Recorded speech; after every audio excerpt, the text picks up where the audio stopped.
Hello guys, so today it's a new vlog, it's a new day, and I'm gonna be showing to you kung unsa among next nga gituan after sa Bohol River nga first akong gi-upload yesterday.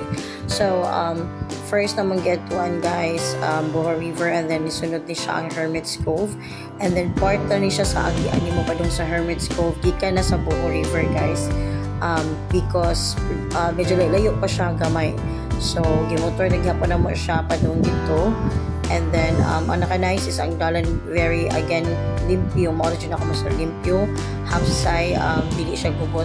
And then, sayo na kayo nga pihian, guys.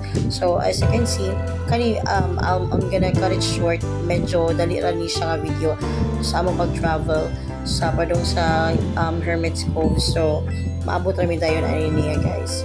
So, abot na mo dito pagpabi sa entrance na mo, no?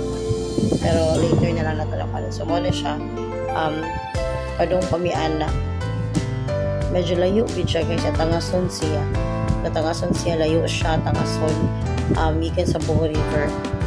How about kung maura yun yung purpose ni Ari kagaluginsan para sa kanang buwan, kanang para mo ato lang ka sa Hermit's Cove, diba? So medyo labi na gikan kag Cebu City, medyo layo siya for you guys.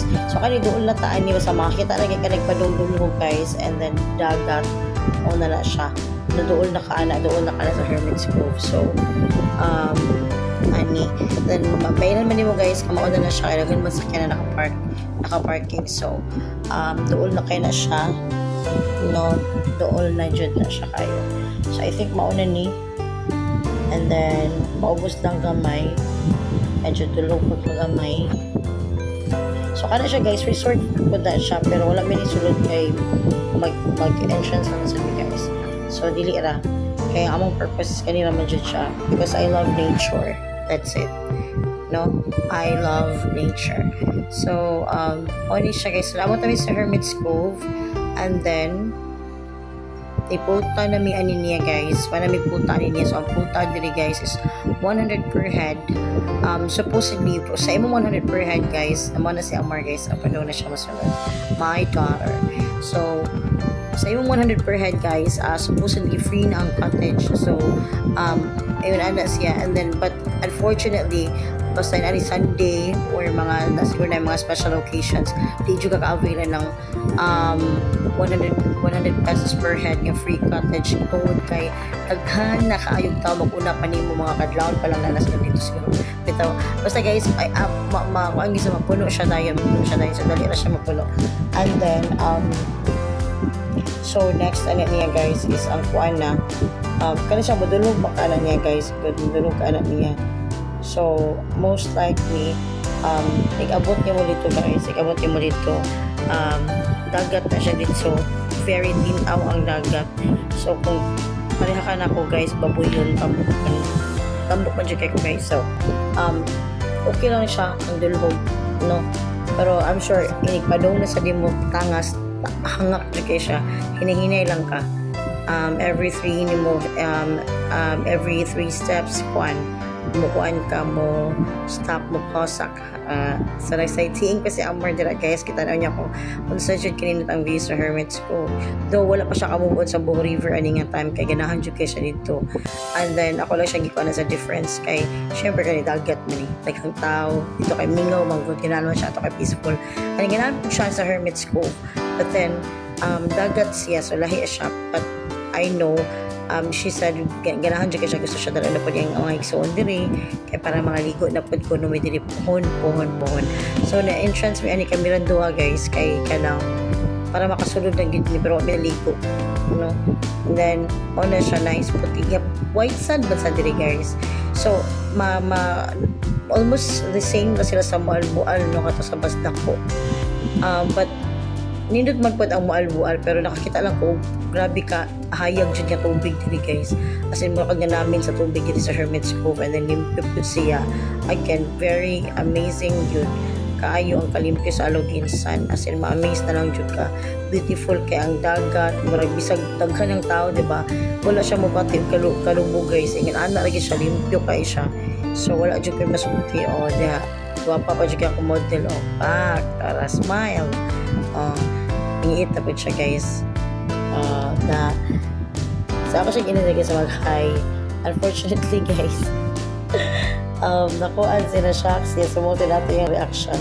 And then, sila yung mga people na manaog na sila. Kasi mga nag-tent kiri guys, and then pwede ko nung kamukha ng-table po.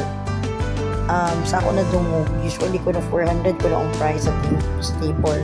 Apo yung mga nag-tent, wala na ako ka-ask if ipaabangan ba na o ilahan ba ng personal ng mga dala. Basta kay arrange mo siya kasi na-part na ka ng sa inyo makita sa tubangan, basta ka ng tent, tapos dili ka ng yung mga cottage, tapos na yung mga kanang uba na sa ilawom sa kanang barbatog guys, or I don't know what's that, basta yung anak. So naandra then nagpasilong sa ingon anak, basta kayo nindot siya kay awabod na siya guys. So grabe dyan siya katinaw sa personal, grabe nagdaka sa personal guys, as in grabe katinaw, amazing dyan kayo. Mura dyan kag na namin kita kayo mo ang mga magtutuwa diya sa ilaw kay makita mura dyan siya, hayag dyan kayo siya. Pero init kayo niya guys ha, init kayo niya siya. So pag arena mo, then pagtanga sa nabadong mabong medyo ni wa na yung kainit, wa na ang maling sakit kayo sa panit guys. Pero dili, actually kung naligo lang yan okay dyan kayo, di mo ka feel init. Si Amor pack na pack. So kung naligo lang dyan ka guys, medyo syempre enjoy nyo ang kuan init ay mo pag-ligo. But kami manggod kayo, ari ra gid ni kay kailangan mo tara sa place, tapos mag-video, mag-take pictures, and then so na-feel mo kainit guys, kung mo maligo. So niadto ra man jud din lakaw na pun pagbalik. Kita ka na, grabe ka nice, limpyo ang tubig. Limpyo guys, tanan ang dagat guys. Ay dagat see. So I think mubura man ako video ani diri guys kay kuan man kanang wala mo gud binila ko sa tumoy. So nagplanot ako munaog jud ko dito sa tumoy, kaya tanaw jud ako ang view, ma-picture taking jud ko, ma-video jud ko. Sige na ko na guys, umadayon ko panaog ba kay parang hangak na jud kay para nako. So kasi amor akong ipanaog ganina, makita niyo siya sa video na siya sa ubos. Pero kadjut ra kaayo to, wala ko siya gipanaog sa tumahadlok ko basig kasi usa. So kami mao na nga uli na mi again uli dani guys. So kay dali naman may nahuman diri guys. Next stop na to guys is Balamban. So na nga tubig Balamban for Buwaka ni Alejandra, and I'm gonna show you food sa view dito sa Buwaka ni Alejandra after the next day na. Kaya kanang ako mangguni siyang per day guys, pag-upload ako sa videos para mas ma-emphasize ang beauty sa places guys. So again, nice to kang Aloginsan guys, just feel free to visit, and then murag di kita ma-worry sa iyang kanang gid guys, ang travel lang gid niya is need siguro mas okay kung magmotor or kanang mga any sakyan ng mga katangas gud. So ana lang siya. Thank you so much for watching everyone, and stay tuned sa akong next na vlog. For tomorrow I'm gonna be posting or uploading sa among videos dito sa Buwaka ni Alejandra. Though I do not know the name of the flowers, no, pero ako siya ipakita, emphasize ako siya. Thank you for watching. Bye!